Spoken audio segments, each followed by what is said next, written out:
Веќе 8 дена територијата на Република Македонија се наоѓа во портокалова фаза. Енормно високите температури ги изморуваат и исцрпуваат луѓето. Покрај препораките на здравствените власти од работа да бидат ослободени бремените жени и хронично болните луѓе постари од 60 години, нема останати мерки. Сепак, метеоролозите најавуваат дека веќе од утре не очекува значителна промена на временските услови. Веќе од утре очекуваме постепена промена на времето во текот на денот. Кон нашето подрачје се приближува висински циклон од запад, па така најпрво во текот на денот ќе имаме засилен ветер во западните делови од западен правец, а во источните делови од јужен правец. Температурите ќе бидат помеѓу 31 и 39 степени, а позначителен пат на температурите ќе има во недела, кога ќе преовладува променливо облачно време со засилен северен ветер и со можен и слаб локален дожд, особено во предпладневните часови, меѓутоа во поголем дел од земјата ќе преовладува суво,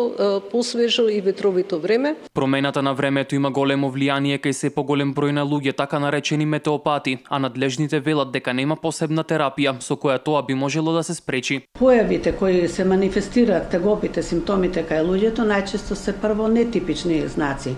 Појава на главоболка, несоница, апатија, нерасположение, вртоглавица, болки во мускулите, зглобовите, додека кај хронично болните пациенти, кај нив се потенцираат тегобите на хроничната болест. Се мисли на покачен крвен притисок, на кардиоваскуларни тегоби, на тегоби со дишењето, на болки во зглобовите кај реуматичните пациенти. И натаму граѓаните пожелно е да не излегуваат надвор во критичниот период од 11 до 17 часот, да не се изложуваат директно на сонце, да носат лесна и светла облека, како и да пијат по најмалку 2 литри вода.